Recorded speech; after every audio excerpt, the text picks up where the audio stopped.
smog à Shanghai, etc.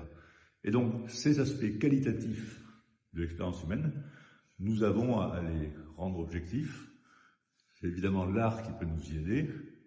Et je pense que l'idée de Time World, d'articuler des dimensions de sciences dures et des dimensions, y compris par des expositions, des manifestations artistiques, est vraiment l'idée absolument pertinente. Et donc, moi qui y viens pour la première fois, je le redis, j'aime beaucoup cette entreprise et je suis heureux et fier d'y avoir participé.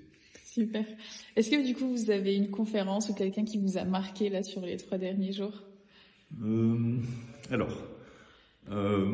J'y ai retrouvé des collègues éminents, ceux qui ont parlé de sujets qui me sont relativement familiers, comme l'informatique, la philosophie des mathématiques, etc. Mais c'est des collègues que je connaissais. J'ai découvert des collègues dont j'avais entendu parler, mais que j'avais jamais rencontré, comme disent les médiévaux, directement.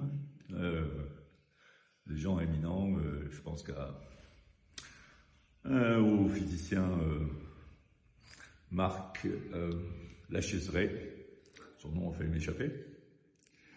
Mais j'ai aussi rencontré des gens dont j'ignorais tout et qui m'ont fait comprendre des problématiques.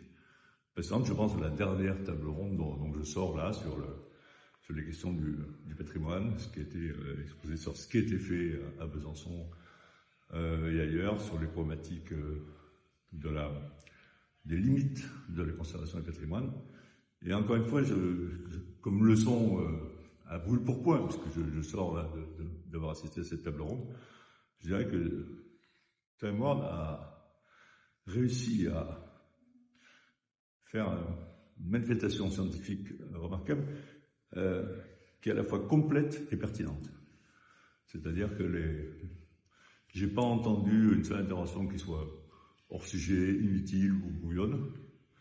Et je souhaite vraiment que cette entreprise ait encore une très longue vie devant elle.